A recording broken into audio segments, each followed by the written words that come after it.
नमस्कार। मैं संध्या सिंह एक बार फिर आपके सामने हाजिर होती हूँ क्रिया योग के 27वें दिन के अनुभव और कल के जो मेरे पास जो क्वेरीज आई हैं उनका जवाब देने के लिए।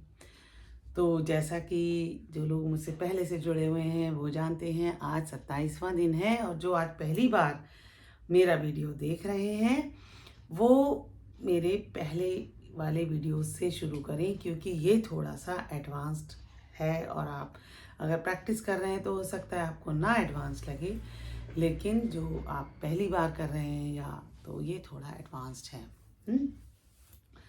तो सबसे पहले मैं उस बात का जवाब दे दूं जो मुझसे किसी ने अपना क्वेश्चन किया है कि क्या इसके लिए नहाना ज़रूरी है। नहीं, इसके लिए नहाना ज़रूरी नहीं है।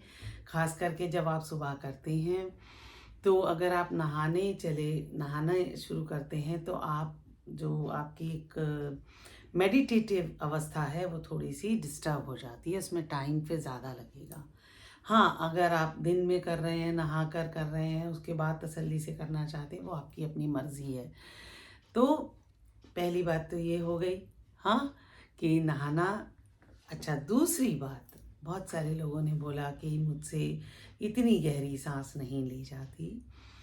तो मैं तो इस बात को मानती हूँ, धीरे धीरे ये अगर आपकी सांस गहरी नहीं है तो गहरी होने लगती है। अभ्यास की बात है, वरना मेरी सांस भी कोई ज़्यादा क्या बिल्कुल ही गहरी नहीं थी। हाँ, ये जो मेरा क्रिया योग का जो ये अभ्यास चला है उसके पीछे सांस से ही रिलेटेड इश्यूज थे मुझे। और एक क्वेश्चन आपका और आया है कि मैं प्राणायाम करती हूँ, यानी अनुलोम विलोम। अनुलोम विलोम प्राणायाम बिल्कुल कर सकते हैं, उसके साथ भी इसको कर सकते हैं। और मैं तो ये कहूँगी कि अगर आप अनुलोम विलोम प्राणायाम थोड़ा सा करने के बाद इसको करेंगे तो आप थोड़ा और कर पाएंगे, बेहतर कर पाएंगे। और जैसे मैं बता रही हूँ कि जैसे चेस्ट को खोलने की बात हम करते हैं, क्योंकि अगर आपकी चेस्ट पूरी तरह से खुली हुई नहीं होगी तो इसमें थोड़ी सी आप स्ट्रेचिंग कर सकते हैं, जैसे ऐसे करके, ताकि आपको पूरा वो मिले। और अपने वस्त्र जो हैं बिल्कुल ढीले रखें, कहीं कसे हुए ना हो जिससे आपको सांस लेने में परेशानी हो या उतना अच्छे से आप ना ले सकें। तो जैसा कि मैंने आपको बताया है, मैं लेट कर करती हूँ सुबह शवासन, और बहुत जल्दी सुबह करती हूँ। आप अपनी इच्छा से ढूंढ सकते हैं कोई भी समय और कोई भी, बस ये है कि कपड़े ढीले, टेम्परेचर बिल्कुल सही, हाँ। और इस तरह से आप कर सकते हैं, आप बैठ सकते हैं। अब जैसे ये चेयर है, मैं चेयर पर बैठकर भी कर सकती हूँ। इसके लिए मुझे क्या करना होगा, आप देखिए कि मैं बिल्कुल, मुझे पीठ में इतना देर नहीं सीधा रख पाती, तो इसको ऐसे, अगर मेरी पीठ पूरी तरह से यहाँ ये जो कंधे पीछे से लग रहे हैं तो इसका मतलब मैं पूरी तरह से, मेरी पीठ रिलैक्स है, जो कि पहले नहीं लगते थे। मेरे लिए बड़ा फील कर पा रही हूँ मैं चेयर। और अब देखिए, अगर अब मैं सांस लेती या छोड़ती हूँ तो इस तरह से मुझे महसूस होता है। मेरी पेट नहीं फूलेगा, चेस्ट फूलेगी, हाँ। और जब सांस छोड़ूंगी तो चेस्ट ऊपर ही रहेगी जहाँ तक हो सके, और फिर पेट लेकिन और अंदर चला जाएगा फिर। और इससे हमारी जो स्पाइन है उसमें सांस का जो प्रवाह है बढ़िया ढंग से होता है। और एक चीज़ आप कर सकते हैं, जैसा देखिए वन मैन शो है तो क्षमा करिएगा, मुझे ही इसका एडजस्टमेंट करना पड़ेगा कि मैं आपको बता सकूँ। अब जैसे मैं चेयर पर बैठी हूँ और मेरे पास एक वो है, बेड है मेरा जो कि नीचे है। तो अब मैं क्या कर सकती हूँ, अब मैंने ये क्या करा कि मैं आसन नहीं लगा सकती, तो अब मैं इस तरह से बैठ गई, हाँ। अब इस तरह से बैठने से मेरा जो पेल्विक एरिया है वो खुल गया, हाँ। वो भी खुला होना ज़्यादा आपको आराम देता है। आप इसमें ऐसे देख सकते हैं कि इस तरीके से पेल्विक एरिया आपका खुल गया है ना, इस तरीके से। और फिर धीरे से आप जो बद्धकोण आसन होता है ना, वो भी कर सकते हैं उसके लिए, जिससे आपका पेल्विक एरिया खुले। इससे आपको और मदद मिलने वाली है। तो ये हमारा, ये जगह खुल गई, ये जगह खुल गई, तो हमें आराम से हम कर सकते हैं। हमारे कंधे, हमारा पेल्विक एरिया में बहुत सारे इमोशंस हमारे इकट्ठे रहते हैं। हाँ, तो ये अलग विषय है, थोड़ा सा ज़्यादा हो जाएगा।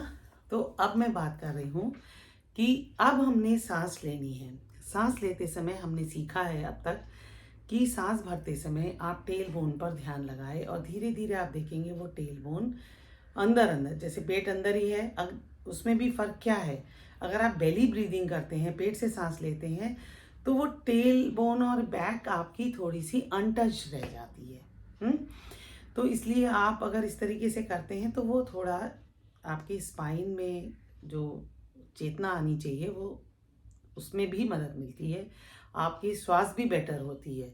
कभी भी श्वास पेट फुलाकर अच्छे वाली नहीं आ सकती। तो अब मैं बात कर रही हूँ कि हमने नीचे से शुरू करना है। टेल बोन से ध्यान लगाते लगाते धीरे धीरे जब हम सांस भरेंगे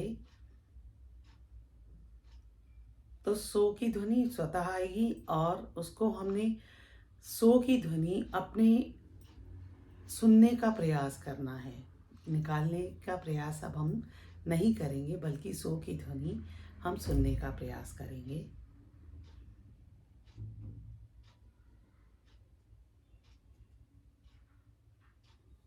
भर ली। अब मैं यहाँ से निकालने का प्रयास करूँगी, हम बाद में यहाँ से भी करेंगे।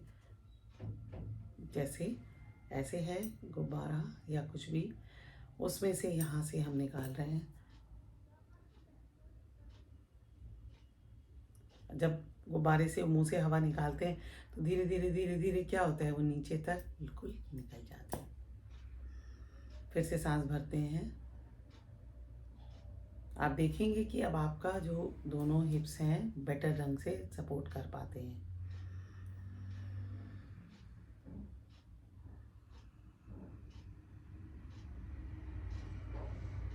और वहीं तक छोड़ते छोड़ते जाएंगे। और फिर वहाँ से भरेंगे। अब मैंने इस चीज़ में 2-3 चीज़ें देखी हैं।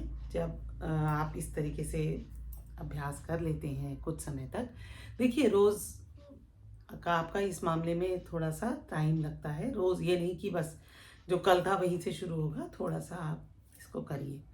उसको करने के बाद आप एक चीज़ देखेंगे कि जब आप सांस छोड़ते छोड़ते इस तरह से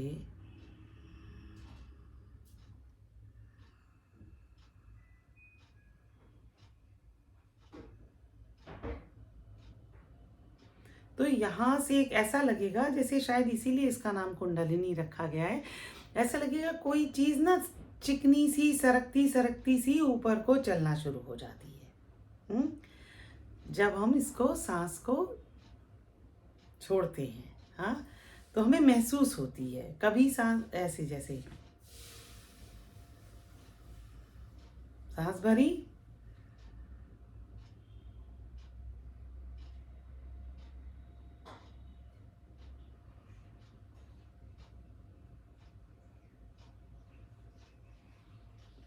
सरकती सरकती यहाँ तक, कभी यहाँ तक, मुझे पहले यहाँ तक होती थी, अब थोड़ा वो यहाँ पर कुछ होगा ब्लॉकेज शायद, तो अब यहाँ पर आकर कहीं इधर पटकती है, कभी इधर पटकती है, तो वो सरकती सरकती सी महसूस होगी आपको। एक जैसे शुरुआत में क्या था कि जब मैंने शुरू करा था तो कभी यहाँ पर बड़ी खुजली सी होती थी, कभी ये ऐसे लगता था कुछ चींटियाँ सी चल रही हैं, और कभी ऐसे कुछ कुछ लगता था।